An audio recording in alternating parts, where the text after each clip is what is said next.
on hydraulic shake platforms.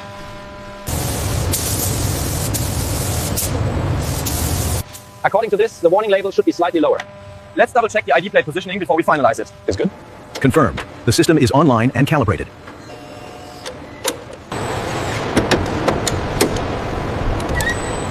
Looking good. Bring it down 5 centimeters. 5 centimeters. Steady now. Okay, seated. Approved. Secure the clamps. Systems check complete. All green on the panel. Acknowledged. We are good to proceed.